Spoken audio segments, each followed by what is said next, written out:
How you doing, YouTube? Matt Master Beer Reviews, back with yet another review. A little bit of Sam Adams up in this piece in the form of their Arborway double IPA. Yeah, this comes courtesy of Tyler, Sam Adams rep. But he is a beer lover through and through, so I appreciate it sending this off. It says down here, every one of our beers is born here. And it just talks about the brewery. So it's not talking about the beer. We're not going to keep going with that. Say it's 9.2% alcohol by volume Arborway double IPA. Not this one, but the other one, Jamaica Way, is another one of the ones that Tyler sent me.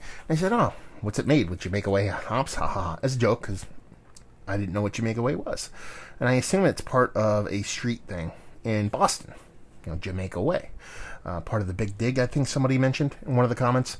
I assume Arborway is much the same. It's named after a street. But there's a problem with that. That's Trillium's deal. They name their beers after streets, so I think that's kind of weird. Take it for what it's worth.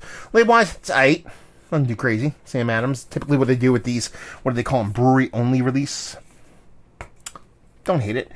And that looks very old-school double IPA. Sure, there's a little bit of haze to it, but nothing too crazy. You can definitely glean some decent light off that sucker. And she's got a rich kind of orange core. Reminds me a little bit of kind of Two Hearted vibes to it. Tight, compact, nothing too crazy head to it. About an eighth of a pinky finger. Yeah, she looks like an old school double IPA. Be like, no shit, Sherlock. It's Sam Adams. They probably got their old school on lock. More times than not, that would be the case. But considering they did not make an IPA up until a couple years ago, yeah, they don't have old school IPA lineage, if you will. Let's get a nose. There's something really cool in here.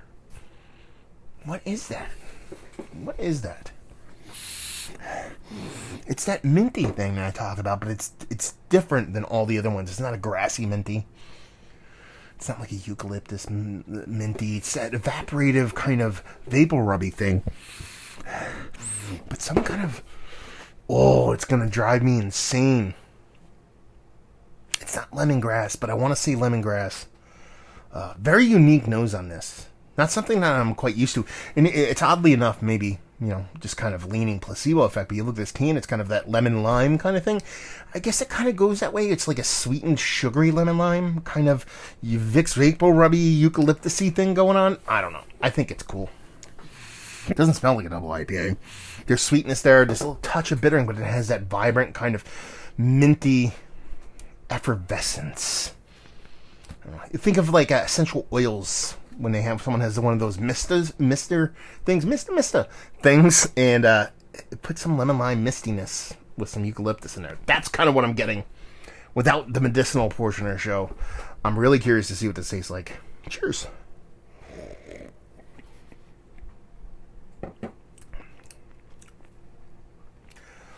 That's drinkable. Yeah, that's not bad. Really, I thought it was going to be way sweeter. Way more explosive on the taste. You're getting that soft eucalyptus, essential oil, lemon lime, mintiness thing that I was talking about. Not super vibrant, but it's there. You get this little pop of sweetness, real sharp pop of sweetness at the beginning. Kind of leads, or lets go. And you get this really cool kind of mix between a nutty and crackery kind of malt kind of thing. Don't usually get that in IPAs. When I get it and it's done in a specific way, more often than not in the old school ways, to where it's in a super turbid, super hefty kind of mouthfeel, it works really well, and it's working really well here. You're drinking a higher ABV beer. Sometimes I kind of, say, I don't think this beer is even close to this ABV. You know what you're drinking here. So even though the impact's not big, I know I'm drinking a big beer, and I understand where the flavors in the beer are coming from, so I have no problem with the way it's drinking. I like this beer. I like this beer in a very kind of weirdly old school, new school way. I like it in an old school way because it does remind me a lot of old school IPA. Not as bitter, not as straight, just on kind of spicy bitterness. But there is this kind of rich, kind of slightly sweetened old school, kind of non-hazy IPA soul to it. But where it's new school is its flavor and its hop profile and the way it's showcasing that kind of sweet lemon limey, kind of eucalyptus, kind of essential oil thing that I keep repeating because I can't think of the correct words. It has that, which you never encountered anything close to that back in the day. So it has a lot of new school sensibility with a lot of old school IPA, which is really fucking mind-boggling, because two of those things are something that Sam Adams really just don't fuck with. You know what I mean? Old school IPA, they didn't do them. They refused to do them up a couple years ago. And then you combine that with, even though freaking Boston Lager is essentially just an IPA, just not what we think an IPA is.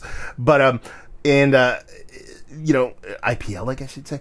Anyway, and then that new school hopping, which is just not something that Sam Adams does. So getting those two things, not in and of itself make it a good beer, but the way they're working together makes it a fun beer. At the same time, when you add the component of Sam Adams not doing these kind of beers, I'm a fan. I think it's tasty. I think it's fun.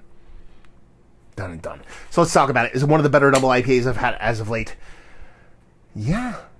Yeah, in a unique kind of way. It's not going to be up towards the top. It's not the viscerally best one I've had, but it's pretty good stuff. Value and availability. I don't know, brewery release only, I think. Maybe Tyler can let us know it's what. And leave you with, if you like what we like this beer, if you like old school IPAs, you like a new school sensibilities, you want a nice twist on those two. That's essentially what you're going to get here. You're going to get something, you know, hazy or turbid or juicy or this, that, and the other thing. You're just going to get something unique, fun, and I think the flavor combinations work well. So if those are the things that pique your interest, worth picking up. There you go. Another review in the books. Hopefully you guys enjoyed it. Down there if you want to talk about it. Massive Beers if you want to check me out doing the social media stuff. Beer Massive. Want to check me out doing the whole podcasting thing. And hopefully you guys enjoyed the review. Hopefully you're enjoying a nice little hazy right now. Hope to see you next time. Cheers.